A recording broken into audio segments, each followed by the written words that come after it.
Assalamualaikum warahmatullahi wabarakatuh. Selamat datang kembali di channel Sukmo Waseso. Tentunya masih dengan saya Mas Erlan. Di kesempatan kali ini saya akan melanjutkan part yang kemarin yang berjudul Kutukan yang menimpa satu keluarga bagian 6. Sebelum cerita ini dimulai, jangan lupa untuk like, komen, subscribe channel ini dan aktifkan lonceng notifikasinya agar kalian tidak ketinggalan cerita-cerita terbaru dari kami. Tanpa basa-basi, kita masuk ke ceritanya. Dia bersikap seakan Deden tidak ada di sana. Wanita itu hanya menyapa Zainal dan Fikri, lalu mendekat ke Farah yang langsung bangkit untuk memeluknya. Kenapa kamu nangis? Semuanya sudah selesai, Far. Raga baik-baik saja dan insya Allah tidak akan ada lagi yang mengganggunya. Kamu tidak perlu khawatir dan tidak perlu merasa takut lagi. Ayo, kami antar kamu pulang. Tadi kamu bilang mau cerita sesuatu pada kami, bukan? Kami bertiga jelas akan menagih cerita yang kamu janjikan. Ajak dia sambil merapikan rambut Farah yang sedikit berantakan. Non dia mau pergi lagi? Sarapan dulu, Non. Dari tadi pagi Non dia belum sedikit pun menyentuh makanan dan malah mau kabur lagi. Ayo masuk dan makan dulu, omel Laila sambil menyeret dia beserta Rida, Ayu dan Farah ke dalam rumah. Tapi boleh, dia hendak protes. Tidak ada tapi-tapian, pokoknya Non harus sarapan, tegas Laila, tidak ingin dibantah. Deden masih terdiam di tempat setelah dia mengabaikan keberadaannya. Zainal dan Fikri kini menatap ke arah Deden, namun tidak tahu harus mengatakan apa pada pria itu. Non dia mungkin masih marah padamu, Den. Sabar saja, nanti juga keadaan akan membaik lagi jika marah non dia sudah mereda, ujar Fikri. Mungkin sebaiknya mulai sekarang jangan pernah lagi kamu ikut campur dengan urusan dia. Dia sepertinya benar-benar tidak suka jika urusannya dicampuri terlalu jauh, dan juga tidak suka jika langkahnya terus-terus dijagal. Kamu harus memahami dia, Den. Dia bukan wanita lemah seperti yang kamu pikirkan.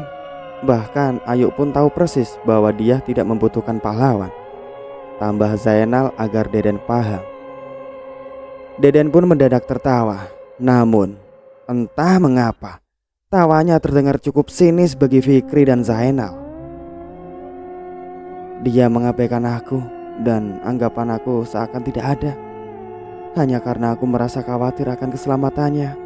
Lalu dengan santainya dia justru membantu putra dan putri dari keluarga yang sudah memberi dia kutukan, hingga tidak ada tersisa dari keluarganya. Apakah kalian merasa itu adil bagiku? Apakah menurut kalian itu adalah hal yang wajar? Berikan aku jawaban, baru aku berhenti untuk mencampuri urusan dia, tegas Deden. Pria itu pun pergi dari halaman rumah keluarga Prawira menuju ke rumahnya sendiri. Zainal dan Fikri hanya bisa menggeleng-gelengkan kepala karena keras kepalanya Deden sejak dulu sangatlah sulit untuk ditaklukkan. Deden kenapa ya? Heran aku sama tingkah dia akhir-akhir ini, ujar Fikri. Masa kamu gak paham, Fik? Dia itu suka sama dia, makanya mati-matian mencoba melindungi dia dan terus ada di sekitar dia dalam kondisi apapun. Tapi kamu tahu sendiri kan kalau dia itu tidak pernah mau memusingkan soal-soal seperti itu. Bahkan selama ini dia malah belum pernah suka pada seseorang kan. Farah benar-benar diantar pulang oleh dia, Rida dan Ayu setelah mereka sarapan di rumah keluarga Prawira. Safira dan Irham tampak lega saat melihat putri mereka yang sudah kembali dan tidak lagi terlihat ketakutan seperti tadi. Yunus melihat kedatangan dia dan segera memberitahu Rosa yang masih menemani Raga di ruang tengah.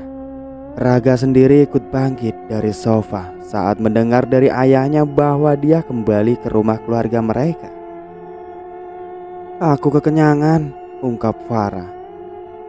Bule Laila kalau menyajikan sesuatu memang tidak pernah pakai takaran, Far. Maklumin saja, saran Rida. Safira tertawa pelan saat mendengar keluh Farah. Farah yang jarang biasa makan banyak jelas tidak bisa lari ketika disodorkan makanan oleh Laila. Beda halnya dengan dia dan Ayu yang memang sudah terbiasa makan sampai habis ketika Laila menakar makanan untuk mereka. Kedua wanita itu terlihat baik-baik saja dan masih bisa tersenyum cerah di hadapan Farah maupun Rida. Nggak usah cengar-cengir, kami berdua tahu kalau kalian sedang bersorak dalam hati atas penderitaan yang kami alami kan? Ngomel Rida. Tebakan macam apa itu? Siapa yang bilang kami sedang bersorak dalam hati atas penderitaan kamu dan Farah? Yang ada di dalam hatiku saat ini justru sebuah niat untuk mengadakan acara makan bersama setiap minggu pagi. Kalian berdua jelas menjadi tamu undangan utama di rumah keluargaku, balas dia sambil menahan tawa. Kedua mata Farah membola dalam sekejap. Farah pun langsung menarik lengan Rida agar ikut bersamanya ke dalam rumah demi menghindari niat lainnya dari Ayu yang belum sempat tercetus. Kalian mau pergi kemana? Ini giliran aku mencetuskan ide yang tersirat di dalam hati. Omel Ayu yang merasa tidak terima karena ditinggalkan, lalu segera mengejar Farah dan Rida. Dia baru saja bangkit dari kursi di teras rumah itu dan hendak ikut masuk. Namun langkahnya dengan cepat segera dicegah oleh Rosa. Yunus tampak memapah Raga dari dalam rumah dan baru sampai di ambang pintu rumah sebelah. Dia bisa melihat sosok pria itu dan mulai merasa khawatir dengan keadaannya.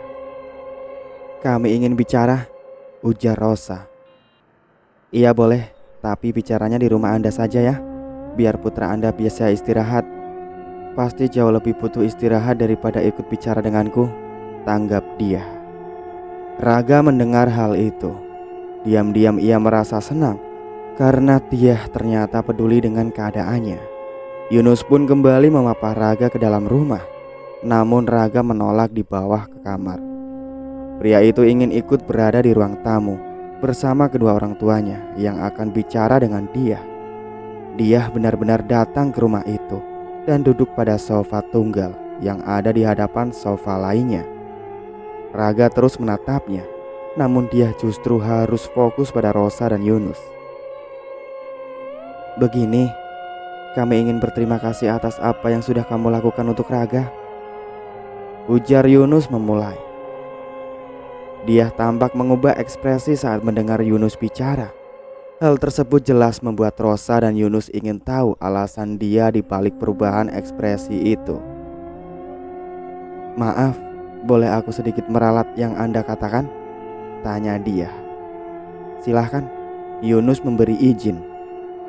Kalian ingin berterima kasih atas apa yang aku lakukan untuk Farah agar Raga tidak menyerang ke arahnya, ujar dia. Raga kini terlihat ingin mendapat penjelasan atas apa yang didengarnya saat itu. Aku tidak punya niat untuk mencampuri urusan Raga pada awalnya. Aku datang ke sini bersama kedua sahabatku untuk menemui Farah. Karena kami sudah sepakat akan bertemu. Dan karena tadi Raga hendak menyerang Farah saat dia kehilangan kendali atas dirinya, maka aku putuskan untuk ikut campur dengan urusannya agar tidak terjadi sesuatu yang buruk terhadap Farah di lain waktu. Aku harap Anda berdua tidak merasa kesal saat mendengar niatku yang sebenarnya. Aku hanya berusaha jujur di hadapan kalian, termasuk di hadapan Raga sendiri. Itukah alasannya sehingga kamu tidak membalas pesan yang aku kirimkan semalam?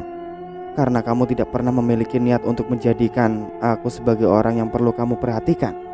Tanya Raga, pelan dan penuh rasa takut. Dia langsung melirik ke arah Raga dengan wajah memerah ketika pria itu mengungkit soal komunikasi yang mereka lakukan. Rosa kini menatap ke arah dia begitu lama dan mulai berpikir kalau dia mungkin saja memiliki sifat yang sama persis seperti almarhum Abdi. Entah kenapa dirinya begitu sulit mengabaikan hal seperti itu. Mungkin karena ia merasa takut kalau Raga juga akan mengalami hal yang dulu pernah ia alami, yaitu menerima penolakan. Kenapa kamu tanyakan hal itu di sini sih? Aku sudah balas pesan dari kamu tadi pagi, tapi kamu malah yang belum balas pesanku, jawab dia. Ekspresi Raga pun berubah usai mendapat jawaban dari dia. Pria itu ingin bangkit dari sofa, namun langsung meringis kesakitan akibat seluruh tubuhnya yang terasa remuk redam sejak tadi. Rosa, Yunus, maupun dia dengan kompak langsung menahannya agar diam saja di tempat. Raga jelas masih belum bisa melakukan apapun sendiri, sehingga tidak ada satu orang pun yang bisa menutupi rasa khawatir terhadap pria itu. Kalau tahu badanmu sakit, duduk saja yang tenang. Jangan sedikit-sedikit bikin orang lain jantungan dong, gemas dia begitu pelan. Raga kini menatap ke arah dia setelah mendengar apa yang wanita itu ucapkan. Benar itu, kamu terkadang suka bikin orang jantungan mendadak, tapi gak pernah sadar. Sudah duduk di situ saja, nanti ibu yang ambilkan ponselmu di kamar. Rosa ikut memberi ceramah pada Raga. Tapi pesannya jangan dibuka ya bu, pinta Raga. Astagfirullah, keluh dia. Kalau kamu bilang begitu, pesan yang masuk ke ponselmu malah akan dibaca oleh ibumu. Pernah mengalami hal itu sebelumnya nak? Tanya Yunus. Dia hanya mampu tersenyum tak bertenaga saat diberi pertanyaan seperti itu. Rosa kembali ke ruang tamu dan menyerahkan ponsel Raga ke tangan pemiliknya, sambil menahan tawa sebisa yang ia mampu. Raga benar-benar hanya bisa pasrah ketika yang dia katakan menjadi kenyataan. Ibunya benar-benar membuka pesan yang masuk dari dia dan tampak sudah membacanya. Rosa dan Yunus kini kembali menatap ke arah dia seperti tadi. Dia pun sudah tidak lagi memperhatikan Raga yang kini sibuk dengan ponselnya. Padahal sebenarnya sibuk dengan ponsel adalah kamuflase bagi Raga agar bisa memperhatikan dia secara diam-diam. Kalau boleh tahu, benda apa yang tadi kamu lepaskan dari lengan Raga? Ada di mana saat ini? Tanya Rosa. Aku menyimpannya di tempat yang aman, di tempat yang tidak akan bisa dijangkau oleh siapapun lagi, jawab dia. Apakah benda itu tidak perlu dibuang atau mungkin dimusnahkan? Yunus ingin tahu. Pada akhirnya memang harus dimusnahkan, tapi saat ini belum waktunya untuk melakukan hal tersebut. Aku akan memakai benda itu untuk mencari asal-usulnya dari mana. Karena jujur saja saat ini aku meyakini bahwa ada keterkaitan antara semua hal buruk yang terjadi pada keluargaku dan keluarga Wardana. Seketika semua orang terdiam usai mendengar apa yang dia katakan, bahwa Raga pun mendadak berdebar-debar karena takut akan terjadi perdebatan antara ibunya dengan dia. Tapi dia sendiri tetap terlihat tenang seperti biasanya. Tidak ada sedikit pun terlihat keinginan pada diri dia untuk membuat emosi Rosa terpancing. Tolong jangan ada yang tersinggung ya. Aku tidak berniat menyinggung apapun masalah yang pernah terjadi di antara keluarga kita.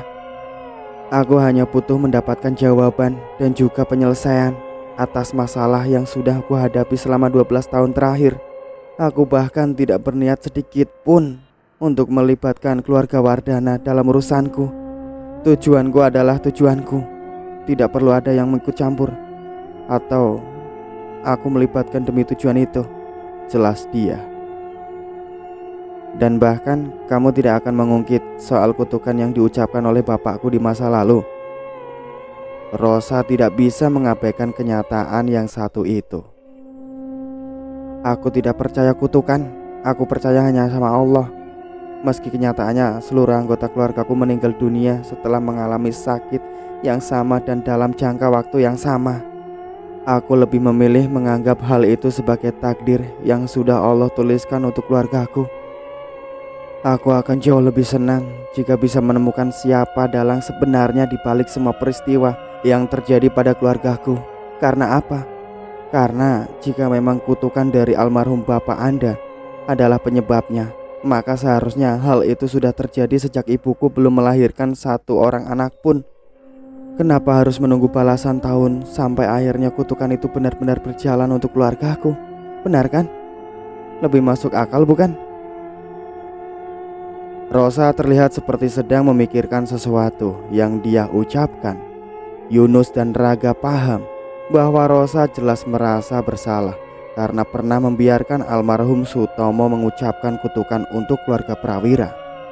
Hal itu jelas diam-diam membawa sesal bagi Rosa, terutama setelah tahu bahwa satu persatu anggota keluarga Prawira meninggal dunia setelah menderita penyakit yang sulit disembuhkan. Namun, semua yang dia katakan seakan membuka pikirannya bahwa mungkin bukan kutukan yang menyebabkan semua hal buruk yang pernah terjadi pada keluarga Prawira, melainkan ada hal lain yang belum mereka ketahui. Jika sudah tidak ada lagi yang perlu dibicarakan denganku, bolehkah aku pamit dan bertamu ke rumah sebelah? Tanya dia agak sedikit kaku. Oh iya, silahkan, tentu saja boleh. Kamu datang ke sini jelas untuk mengunjungi Farah kan? Bukan untuk mengunjungi Raga, jawab Yunus dengan sengaja. Dia hanya bisa tersenyum canggung sebelum akhirnya benar-benar pamit pada Yunus dan Rosa. Wanita itu tidak lagi berani menatap ke arah Raga karena jelas rasa canggung akan semakin terasa besar di antara mereka. Setelah dia pergi, Raga masih menatap tak percaya ke arah ayahnya usai mendengar kalimat tadi. Sementara Yunus tetap bertingkah seakan tidak ada apa-apa yang terjadi. Ayah, kenapa harus bicara begitu? Kalau nanti dia benar-benar tidak mau datang lagi ke sini bagaimana? Tanya Raga. Memangnya untuk apa dia datang lagi ke sini? Kamu butuh dikunjungi oleh dia. Terbalik, Nak. Seharusnya kamu yang mengunjungi rumah dia kalau memang kamu mau melakukan pendekatan, tanggap Yunus yang kemudian meninggalkan Raga di ruang tamu. Rosa tidak bisa membela Raga kali ini. Wanita parubaya itu kini hanya menatap ke arah putranya sambil menahan senyum. Perbaiki saja dulu bahasamu saat akan mengirimkan pesan pada dia. Kata-katamu terlalu baku, saran Rosa. Gara pun segera menutup wajahnya dengan bantal sofa agar tidak ada yang perlu melihat wajahnya yang sudah seperti kepiting terebus. Dikomentari oleh kedua orang tua sendiri ketika akan mendekati seorang wanita, jelas tidak pernah terbayangkan di dalam pikiran Raga seumur hidupnya. Duh, sekalinya aku suka terhadap seseorang, kok untuk bicara saja rasanya sulit minta ampun sih, keluh Raga. Sesaat kemudian, dia menatap benda yang berhasil ia lepaskan dari lengan Raga tadi. Benda itu kini ia simpan di dalam sebuah kotak kayu miliknya. Ia menyimpan kotak kayu itu di dalam laci lemari pakaian bersama dengan surat yang pernah ia temukan di kamar almarhum kakeknya. Laci itu kembali ia kunci saat akan keluar dari kamar agar tidak ada yang bisa memeriksanya jika memang akan ada penyusup di rumah itu. Laila menatap ke arah dia yang baru saja muncul di dapur untuk membuat jus. Dia memilih buah mangga karena saat itu cuaca sedang panas-panasnya di kota Surabaya. Wanita itu baru saja akan mengupas buah mangga tersebut ketika Fikri masuk ke dapur untuk menemuinya. Non dia, di luar ada tamu yang ingin bertemu, ujar Fikri. Tamu? Siapa mas? Aku kenal orangnya, heran dia. Raga Wardana, jawab Fikri. Duh mas Fikri, aku pikir siapa yang datang. Kalau Raga yang datang tidak usah disebut tamu, ujar dia. Laila pun mengambil alih buah mangga dan pisau dari tangan dia agar wanita itu bisa segera menemui Raga. Fikri mengekori langkah dia seperti biasanya. Emangnya maunya kalau Raga itu disebut apa non? Kalau tidak boleh aku sebut sebagai tamu, teman tapi mesra? Atau pacar? Sindir Fikri.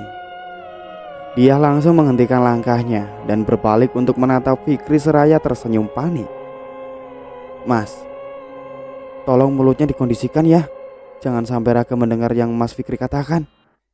Aku tidak mau dia salah paham. dan berpikir kalau aku saat ini sedang berusaha menarik perhatian dia. Meski kenyataannya aku memang suka sama dia. Paham? Mas Fikri bisa diajak kerjasama kan? Desak dia. Aku sudah dengar. Semua terdengar sangat jelas karena aku sejak tadi duduk di ruang tamu, sahut Raga. Dia pun ternganga di tempatnya. Fikri tampak begitu menyesal karena tidak memberitahu dia kalau Raga sudah ia persilahkan untuk masuk sejak tadi. Kini Fikri tidak bisa memberikan bantuan apapun kepada dia. Dia jelas harus menghadapi Raga sendirian, meski harus menahan malu akibat pengakuannya yang telah didengar oleh pria itu. Mas, carikan aku cara untuk menghilang dari muka bumi ini, mohon dia. Gak ada non. Google pun akan langsung menyerah kalau aku mencoba bertanya soal itu, jawab Fikri, yang kemudian segera mundur perlahan-lahan menuju dapur kembali. Mau tak mau, dia pun segera berbalik dan berjalan menuju ruang tamu untuk menemui Raga. Raga terlihat sedang menahan senyum ketika dia akhirnya muncul di hadapannya. Jadi, kamu sebenarnya suka sama aku ya? Sejak kapan? Sejak kita bertemu di ekowisata mangrove atau sejak kita bertemu lagi di warung Pak Tarjo? Tanya Raga. Pulang sana.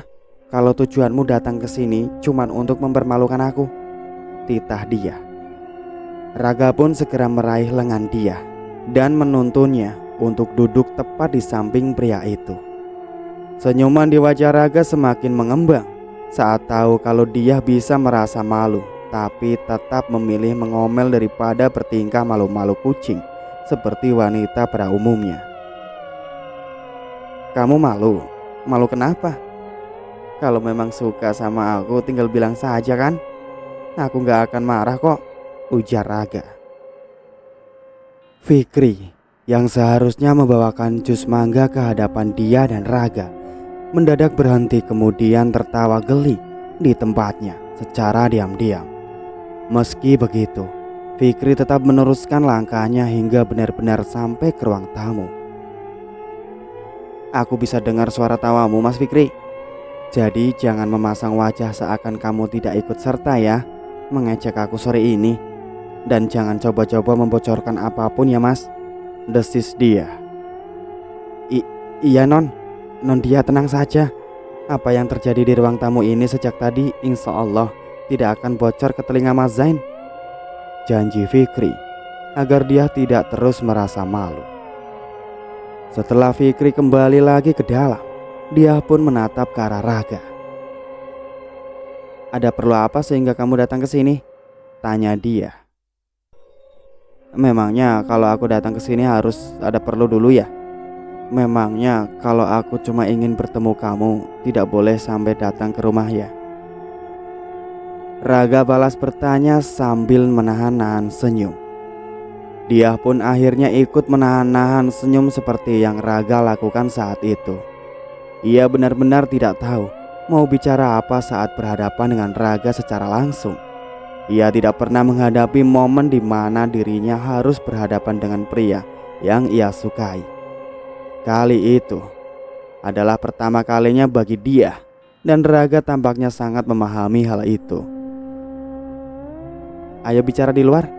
Di luar udaranya lebih segar daripada di sini, ajak dia. Iya ayo. Raga menyetujui.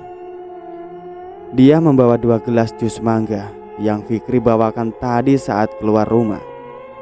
Dia benar-benar mengajak Raga untuk duduk di kursi taman bagian samping rumah agar mereka lebih leluasa bicara tanpa perlu takut ada yang mendengarkan. Diminum jus mangganya, ujar dia mempersilahkan. Oh iya, terima kasih ya, tanggap Raga yang kemudian segera meminum jus mangga tersebut. Dia menatap Raga seperti tadi. Raga tersenyum saat bisa melihat wajah dia dengan jelas di sampingnya kali itu. Keduanya masih merasa canggung, namun kecanggungan itu jelas bukan penghalang bagi mereka untuk bisa mengenal lebih dekat. Aku suka juga sama kamu, ungkap Raga. Dia mendengarkan. Ketika kita bertemu di ekowisata mangrove, aku mendadak berhenti ketika melihatmu secara tidak sengaja. Aku menatap kamu begitu lama, sampai akhirnya bisikan itu mulai terdengar di telingaku. Dia memaksaku untuk menjeratmu. Aku tidak ingin melakukannya, tapi bisikan itu semakin kuat sampai akhirnya aku mendekat. Dan kamu menggunakan ilmu penjerat itu saat tengah mencoba mendekatiku, potong dia dengan cepat. Aku tahu hal itu jugalah yang menjadi dasar kekesalan lainnya yang aku rasakan. Selain caramu yang kuno dan sukses membuatku terlihat seperti wanita bodoh. Tapi siapa sangka kalau akhirnya kita bertemu lagi di warung makan kemarin siang. Pada saat itulah aku memutuskan untuk maju lebih dulu dan meminta maaf kepadamu, agar kamu tidak terpengaruh oleh bisikan makhluk itu lagi untuk memakai ilmu penjerat. Aku benar-benar tidak ingin kamu menggunakan lagi. Tiba-tiba saja sebuah kecupan singkat dari Raga mendarat di pipi kiri dia tanpa mendapat halangan dari pihak manapun. Namun tanpa mereka tahu, sejak tadi Fikri, Ayu, Zainal, Farah, dan Rida sudah memperhatikan mereka dari atas teras. Kelima orang itu berusaha mati-matian untuk tidak berteriak histeris ketika Raga bertindak sejauh itu kepada dia. Wajah dia sendiri kini benar-benar memerah dengan sempurna dan mulutnya tidak lagi bisa mengatakan apa-apa. Dengan cepat ia menandaskan jus mangga yang ada di gelasnya demi mengalihkan perhatian dari apa yang baru saja terjadi. Lain kali langsung ungkapkan saja kalau kamu memang merasa tidak suka jika aku melakukan sesuatu yang buruk. Aku ingin mendengar bagaimana bentuk perhatianmu secara langsung, pinta Raga. Belum sempat dia menyetujui permintaan Raga, Deden mendadak muncul dengan wajah penuh marah dan langsung melayangkan tinju ke arah Raga. Bak! Pukulan yang Deden layangkan benar-benar terjadi. Sayangnya bukan wajah Raga yang terkena pukulan dari pria itu, melainkan dia yang dengan cepat memutuskan untuk melindungi Raga agar tidak terkena pukulan. Nondia! Fikri panik setengah mati. Pria itu berdiri dari arah teras bersama Zainal dan yang lainnya. Raga sendiri saat ini sudah memeluk dia yang tadi hampir tersungkur di tanah akibat terkena pukulan dari Deden. Farah segera meraih dia dari pelukan Raga, sehingga Raga kini bisa berdiri dan menghadapi Deden dengan penuh amarah. Sudah gila kamu ya? Apa maksudmu hingga memukul dia tanpa alasan? Hamuk Raga. Deden masih terdiam di tempatnya akibat shock, sambil menatap ke arah dia yang sedang meringis menahan sakit.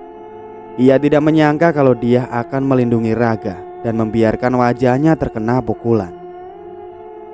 Tujuan pria itu hanya kepada Raga.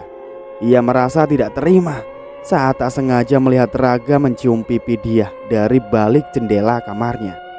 Maka dari itulah ia datang dan langsung ingin memberi pukulan di wajah Raga. Aku ini bukan ingin memukul wajah dia. Aku ingin memukul wajahmu. Berani-beraninya kamu mencium dia, seakan-akan kamu serta keluargamu tidak punya dosa apapun terhadapnya dan keluarga Prawira, balas Deden sambil menunjuk-nunjuk wajah Raga. Fikri bangkit setelah memastikan kalau dia baik-baik saja dalam pelukan Farah. Ia langsung mendorong Deden dengan penuh emosi agar menjauh dari Raga. Zainal menahan Raga agar tidak meladeni Deden. Meski ucapan Deden cukup provokatif, dia sendiri saat ini masih mencoba beradaptasi dengan rasa sakit yang menggelegar di wajahnya. Pulang kamu, Den. Pulang atau aku akan membuatmu babak belur sebagai balasan atas pukulanmu di wajah Nondia, hancam Fikri. Aku sedang bicara dengan laki-laki itu, Fik. Kamu tidak lihat apa yang dilakukan tadi? Dia sudah Aku lihat, aku, Zain, dan yang lainnya melihat dengan jelas kalau Raga memang mencium pipi Nondia. Dan masalahnya bukan ada pada Raga, tapi pada dirimu, potong Fikri. Memang apa salahnya kalau Raga mencium pipiku? Tanya dia, yang kini sudah kembali berdiri seperti biasanya. Tatapan Deden kembali terarah pada dia. Dia meraih tangan Raga dan menggenggamnya tanpa peduli siapa yang akan melihatnya. Aku suka pada Raga. Sejak awal bertemu, Raga pun mengungkapkan hal yang sama kepadaku beberapa saat yang lalu. Lalu apa masalahnya jika Raga mencium pipiku? Kenapa kamu harus marah? Apa sangkut pautnya yang Raga lakukan kepadaku dengan dirimu? Kita bukan keluarga. Yang sudah aku anggap keluarga pun malah tidak ikut campur dengan urusan perasaanku. Karena dia tahu bahwa aku berhak menentukan pilihanku sendiri. Bukan begitu, Mas Fikri? Tanya dia seraya mengalihkan tatapannya ke arah Fikri. Iya Non, itu benar. Tidak ada yang boleh mencampuri urusan perasaan Non dia, apapun alasannya, jawab Fikri yang masih melayangkan tatapan penuh amarah kepada Deden. Zainal kini ikut menatap ke arah Deden seperti yang Fikri lakukan. Kamu sudah dapat jawabannya secara langsung dari dia, Den. Kamu tidak berhak memaksakan perasaanmu kepada dia, karena dia sudah memilih Raga dan keputusannya tidak akan berubah. Dia menyukai Raga sebagaimana Raga menyukainya. Kamu tidak berhak menentang, karena kamu bukan bagian dari keluarga Prawira. Bahkan jika seandainya anggota keluarga Prawira yang lain saat ini masih hidup, aku yakin mereka juga tidak akan menentang keputusan dia, ujar Zainal. Deden benar-benar merasa tersudut setelah kedua sahabatnya tidak ada yang mau memihak dirinya. Hatinya terasa sangat sakit, terutama karena melihat dia yang tidak pernah melepaskan genggaman tangannya dari Raga. Kenapa kamu begitu tega padaku, Di? Sejak dulu kamu tidak pernah memberikanku satu kesempatan pun kepadaku untuk bisa berada di sisimu. Dan ketika akhirnya kamu kembali ke sini, kamu justru memberikan kesempatan itu untuk putra dari musuh keluargamu sendiri. Menurutmu, kamu akan mendapat restu dari keluarga Wardana jika memang pada akhirnya memilih dia, garam Deden tanpa mengalihkan tatapannya dari dia. Mas Deden, jangan keterlaluan deh, tegur Rida. Berhenti Mas, sebaiknya Mas berhenti sekarang juga, tambah Ayu. Dia tertawa pelan usai mendengar yang Deden utarakan di depan banyak orang. Wanita itu memberikan tanda pada Rida dan Ayu untuk tenang. Yang bermusuhan adalah almarhum kakekku dan almarhum kakeknya, bukan aku dan dia. Bukan aku dan adik sepupunya, bukan juga aku dan orang tua mereka. Putus dia. Zainal dan Fikri jelas akan menggoda dia sampai minggu depan setelah mendengar keputusan wanita itu. Farah, Rida, dan Ayu langsung mengulum senyum diam-diam. Mereka akan membahasnya habis-habisan dan mereka akan memastikan kalau dia tidak akan memiliki celah untuk menghindari pembahasan soal sungkem. Raga sendiri kini bisa tersenyum lagi seperti tadi, meski perasaannya masih merasa kalut karena memikirkan wajah dia yang terkena pukulan dari Deden. Deden akhirnya pergi setelah Fikri mengusirnya dan Zainal membujuk pria itu agar tidak lagi melanjutkan masalah. Wajah dia segera dikompres oleh Laila. Laila sangat panik saat tahu kalau dia terkena pukulan dari Deden, hingga membuatnya melapor melalui telepon kepada Eman yang saat itu sedang tidak berada di rumah. Kurang ajar, berani-beraninya dia meninju tepat di wajah seakan sedang menghadapi Smackdown. Dia pikir dia siapa? Mentang-mentang anak Pak RT, tingkahnya semena-mena terhadap orang lain, omel Laila sambil menekan-nekan lebam di wajah dia. Aduh, bule, pelan-pelan. Sakit bule, ringis dia. Makanya kalau dikasih cobaan itu jangan dicobain. Sudah tahu kalau kena pukulan itu rasanya sakit, kamu malah memilih jadi tameng demi menyelamatkan wajah gantengnya pangeranmu, sindir Rida dengan sengaja. Dia takut kalau wajah gantengnya Raga lecet, dak. Maklum saja namanya juga baru pertama kali jatuh cinta, tambah Ayu. Farah hanya bisa tertawa sejak tadi. Ia tidak bisa ikut menanggapi sindiran-sindiran itu karena Raga adalah topik utama yang menjadi bahan bagi Rida dan Ayu. Ia bisa kena ceramah dari Raga saat pulang nanti kalau sampai Raga mendengarnya ikut menyindir dia. Raga sendiri saat ini masih duduk di kursi teras bersama Fikri dan Zainal. Wajah pria itu terlihat seperti sedang menahan-nahan sesuatu, antara ingin tertawa atau ingin melancarkan protes kepada Rida dan Ayu. Sabar aja, kalau kamu memang suka pada dia dan ingin menjadi bagian hidupnya, maka kamu harus bisa menerima semua hal yang ada di dalam hidupnya dia, ujar Zainal. Bukan hanya sekedar bisa menerima kelebihannya yang bisa melihat dan menghadapi makhluk halus, tapi kamu juga harus menerima keberadaan dua nyinyir itu sampai tua nanti. Tambah Fikri yang jelas tahu kalau Rida dan Ayu tidak akan mau menjauh dari kehidupan dia. Di sisi lain, Safira meringis saat melihat foto yang ditunjukkan oleh Farah setelah cerita soal kejadian sore tadi. Lebam di wajah dia sangat jelas terlihat. Sepertinya lebam itu akan lama bertahan jika tidak terus-terusan dikompres. Lalu, apakah tidak ada yang mendatangi rumah laki-laki yang memukul dia? Tanya Safira. Pak Le Eman dan Bule Laila sudah mendatangi rumahnya menjelang maghrib tadi, Bu. Mereka marah besar pada Mas Deden dan memberitahu kedua orang tuanya agar mengajari Mas Deden untuk tidak main kasar terhadap siapapun. Mereka juga membahas soal keputusan dia yang memilih Mas Raga di depan kedua orang tua Mas Deden. Menurut Pak Le Eman, hal itu memang harus dilakukan agar Mas Deden tidak lagi mencoba untuk mengganggu hubungan Mas Raga dan dia, jawab Farah. Itu adalah tindakan yang tepat. Ayah pun setuju dengan yang mereka lakukan untuk melindungi dia. Meski dia bukan anak mereka sendiri, tapi mereka sudah melakukan tugas sebagai orang tua. Dan dia jelas tidak perlu menghadapi hal-hal seperti itu sendirian, ujar Irham. Lalu, apakah hubungan antara Raga dan dia benar-benar terjadi? Maksud ibu, apakah dia benar-benar menerima Raga setelah Raga mengungkapkan perasaannya tadi sore? Safira merasa penasaran. Tiba-tiba saja Rosa berhenti melangkah dan tidak jadi masuk ke dalam rumah itu. Saat mendengar pernyataan yang Safira utarakan kepada Farah, ia berhenti tepat di depan pintu yang sejak tadi memang tidak tertutup rapat. Perasaannya cukup kaget karena dirinya sama sekali tidak menduga bahwa Raga telah mengungkapkan perasaannya pada dia tanpa melakukan pendekatan lebih dulu. Iya, Bu. Alhamdulillah dia menerima pernyataan dari Mas Raga sore tadi. Kalau menurut Mas Fikri, sebenarnya yang mengungkapkan perasaan lebih dulu bukanlah Mas Raga, tapi dia. Dia mengatakan di depan Mas Fikri bahwa dirinya suka pada Mas Raga sejak awal bertemu. Jadi Mas Fikri dilarang menyindir dan lain sebagainya agar Mas Raga tidak salah paham pada dia. Tapi tanpa dia tahu, ternyata Mas Raga sudah duduk di ruangan tamu.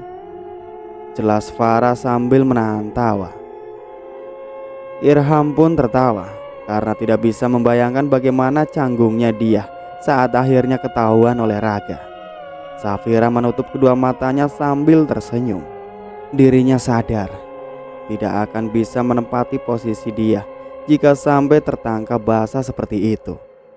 Rosa bernafas lega ketika tahu bahwa Raga tidak mendapatkan penolakan dari dia. Ia segera mendorong pintu rumah itu, lalu masuk ke dalam rumah itu. Kalian sedang membicarakan apa?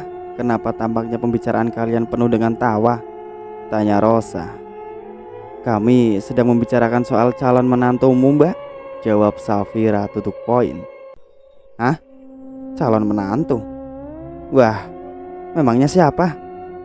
Farah segera memberikan ponselnya pada Rosa.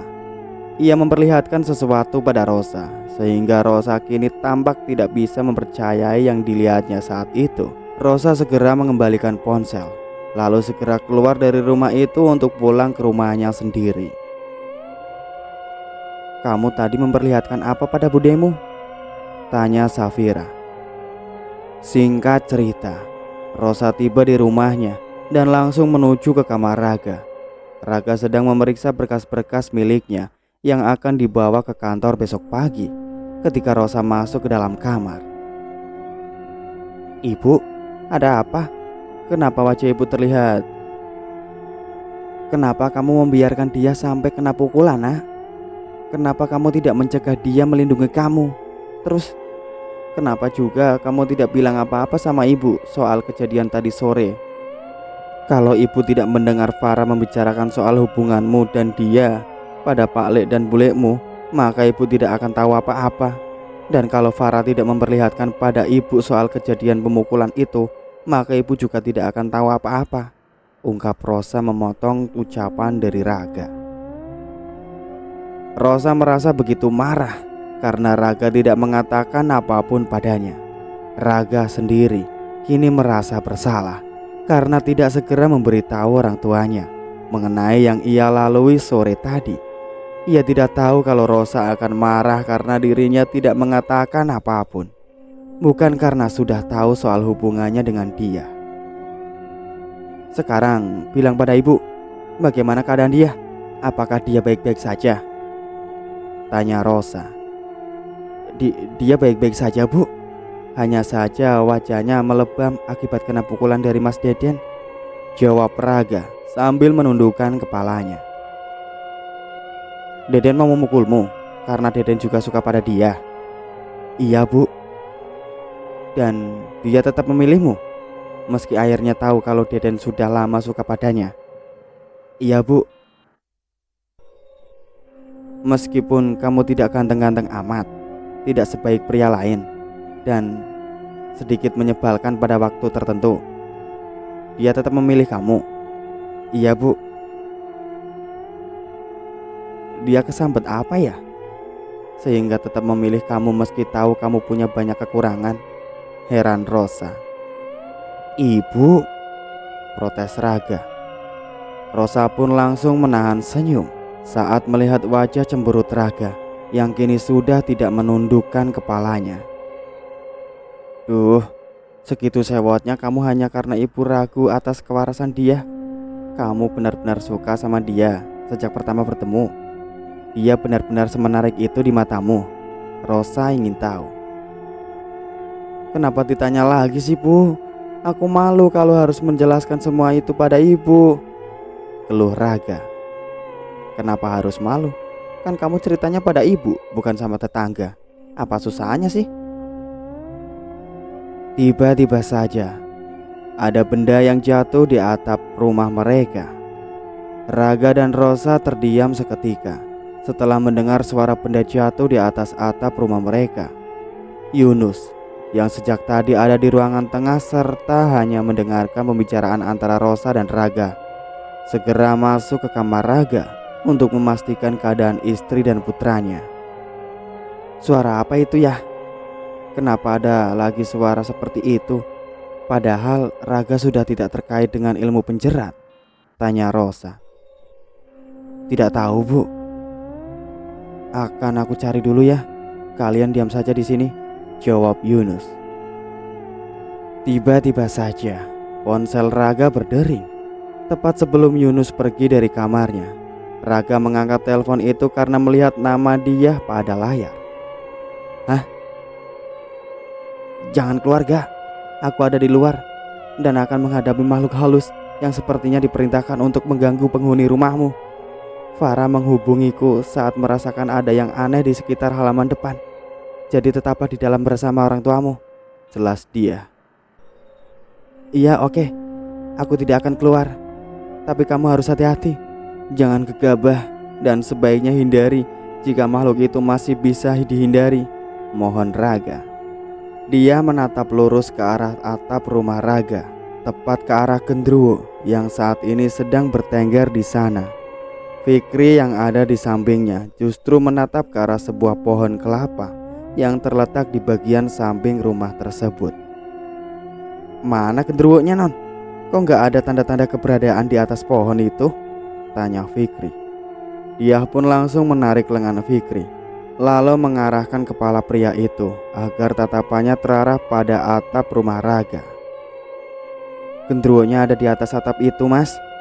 Nggak mungkin dia di atas pohon kelapa dong. Kan gendruwo nggak pernah ada niat mau minum es kelapa muda, jawab dia sambil menahan gemas. Fikri pun mengangguk-anggukkan kepalanya, pertanda bahwa dirinya harus menyadari bahwa gendruwo tidak mungkin berada di pohon kelapa. Ya Allah, aku mau keluar malam dari rumah sendirian aja malah kena omel. Sekalinya ada yang mau menemani, yang menemaniku justru sukses membuatku stres, keluh dia. Bersyukur saja, Dik. Kamu beruntung karena ada aku dan Fikri yang mau menemanimu menghadapi gendruwo. Di dunia ini mana ada orang yang mau menemani kamu dengan kegiatan kamu yang paling menyeramkan yang selalu kamu lakukan. Mana ada? Tanya Zainal. Ada? Ayu selalu mau kok, jawab dia sambil melayangkan tatapan sebalnya ke arah Zainal. Wanita itu melangkahkan maju menuju ke arah halaman rumah Raga. Farah kini hanya bisa memantau Fikri menyebarkan Zainal yang baru saja mendapat skakmat dari dia. Dia selalu tahu kalau menyebut nama Ayu akan membuat Zainal tidak bisa berkata-kata. Sabar Mas Zain, bagaimanapun ucapan dia soal Ayu, pada kenyataannya semua itu adalah benar, ujar Farah. Zainal dan Fikri pun langsung menatap ke arah Farah dengan kompak. Dari mana kamu belajar kalimat mengesalkan seperti itu, Dek Farah? Tanya Zainal. Dari Rida, Mas, jawab Farah, polos dan apa adanya. Kamu gak mau ganti teman, Far? Banyak loh yang bisa memberikan ilmu lebih berfaedah untuk kamu daripada Rida, tawar Fikri. Gak mau, Mas. Teman seperti Rida itu limited edition. Susah kalau mau cari yang seperti dia, tolak Farah. Zainal pun langsung gantian menyabarkan Fikri agar tidak terkena serangan darah tinggi. Sabar Fik, bagaimanapun usahamu untuk menetralkan pikiran dia, Ayu maupun Farah agar kembali waras, tetap saja Rida adalah pemenangnya dan akan selalu ada di antara mereka bertiga, ujar Zainal. Safira dan Irham yang ada di belakang mereka bertiga sejak tadi hanya bisa geleng-geleng kepala usai mendengar pembicaraan paling absurd tersebut. Entah kenapa Farah justru bisa bertahan berada di tengah orang-orang konyol seperti Zainal, Fikri, dan yang lainnya. Seakan dunia Farah dan dunia mereka memang cocok 100%. Raga mengintip dari jendela bersama Yunus. Dia sudah berada di halaman depan rumah mereka dan tampak terus menatap ke arah atap. Raga bisa melihat Fikri dan Zainal ada bersama Farah serta paman dan bibinya. Mereka berdua mungkin diminta temani dia karena tidak mungkin dia akan keluar rumah sendirian saat malam. Tiba-tiba saja, brak, brak. Suara itu terdengar lagi dan jauh lebih keras daripada sebelumnya. Dia mulai memanjat menuju atap menggunakan tangga lipat yang tersimpan di samping rumah Farah. Fikri hendak mendekat, namun Zainal menarik kemejanya agar berhenti dan tidak ikut campur dengan urusan dia. Jangan ikut Fik, nanti kamu kena tinju seperti yang Deden dapatkan, Zainal mengingatkan. Aku cuma mau bantu pegang tangganya Zain. Kalau non dia jatuh bagaimana? Tangannya harus dipegang agar dia bisa. Brak. Fikri belum sempat menyelesaikan kalimatnya. Tangga yang dipakai dia untuk memanjat ke atap rumah Raga mendadak jatuh sendiri dan terbanting-banting sebanyak 2 kali. Zainal pun langsung mendorong Fikri dengan penuh keikhlasan.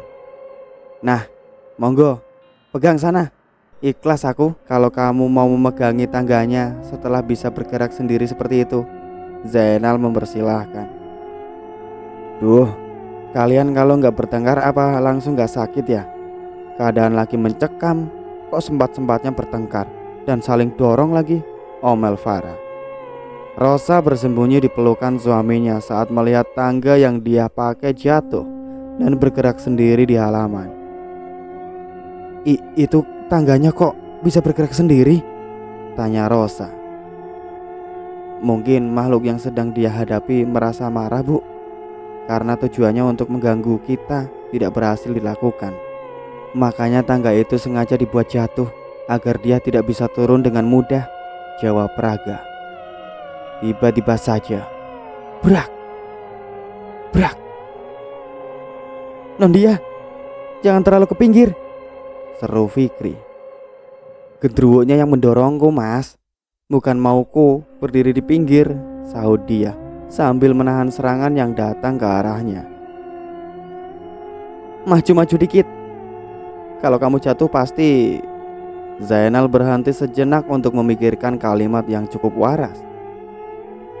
Fikri dan Farah kini menatap ke arah Zainal dengan kompak. Bahkan Safira dan Irham pun juga ikut menatap ke arah pria itu. Tadi kamu hampir bilang apa, Nak?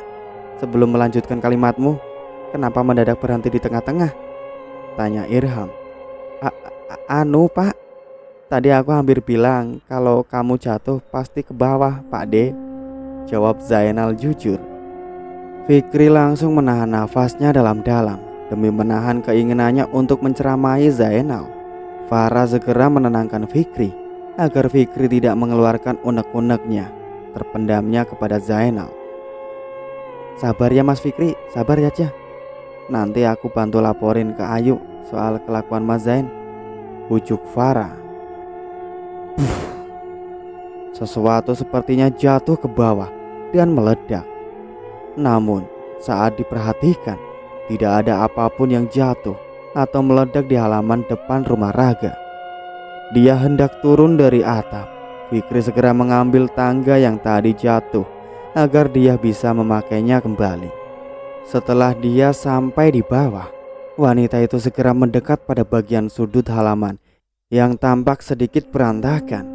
Raga pun keluar dari rumah bersama kedua orang tuanya. Fikri dan Zainal mengikuti langkah dia yang kini sedang memperhatikan sesuatu di sudut halaman rumah Raga. Dia menoleh tak lama kemudian dan Fikri mengambil ekspresi yang sedang melihatnya saat itu. Mas Fikri, bisa bantu aku merapikan pot bunga kan? Pot bunga punya Ibu Raga hancur gara-gara genderuwo tadi aku dorong ke arah sini, mohon dia. Astagfirullah non. Coba kalau berkelahi sama makhluk halus itu jangan sampai merusak barang-barang dong. Kemarin kaca jendela di rumah, sekarang pot bunga di rumah orang hancur. Besok apalagi yang akan rusak, omel Fikri. Raga ingin sekali tertawa, namun dirinya memilih untuk tidak melakukan hal itu dan membantu dia berdiri dari tempatnya berada. Rosa menatap ke arah Safira yang sudah tidak bisa menahan tawanya bersama Farah. Ia jelas tidak pernah kepikiran kalau ada orang yang mau repot-repot memikirkan cara membetulkan pot bunga yang sudah hancur. Sudah, jangan dipikirkan. Pot bunga itu memang sudah lama retak dan diabaikan oleh ibu kok, ujar Raga. Tapi sudah, tidak apa-apa. Jadi genderuwonya sudah pergi? Raga ingin tahu. Dia pun mengangguk. Ada yang sengaja mengirimkannya ke sini. Aku akan cari tahu siapa yang mengirimkan genderuwo itu besok, jawab dia. Duar. Ledakan dari wadah berisi sajen dan dupa tidak terelakkan setelah genderuwo yang dikirim ke rumah keluarga Wardana berhasil diusir oleh dia. Seseorang membuka ruangan khusus yang terletak jauh dari rumahnya. Tatapannya penuh dengan amarah yang membara. Kurang ajar. Bagaimana bisa genderuwo yang aku kirim tidak berhasil melaksanakan tugasnya? Apakah dia melakukan sesuatu untuk mereka seperti yang terjadi tadi pagi? Ini benar-benar tidak bisa dibiarkan. Dia dan Raga tidak boleh bersatu. Tidak ada satupun di antara anggota keluarga Prawira yang boleh menikahi anggota keluarga Wardana. Aku tidak akan membiarkan hal itu terjadi, umpatnya penuh dendam. Untuk cerita kali ini saya cukupkan sampai di sini dulu. Terima kasih banyak untuk kalian semua yang sudah setia mengikuti cerita-cerita kami. Nantikan kelanjutan ceritanya hanya di Sukmawaseso. Sebelum saya pamit, jangan lupa untuk like, komen, subscribe channel ini, dan aktifkan lonceng notifikasinya agar kalian tidak ketinggalan cerita-cerita terbaru dari kami. Wassalamualaikum warahmatullahi wabarakatuh.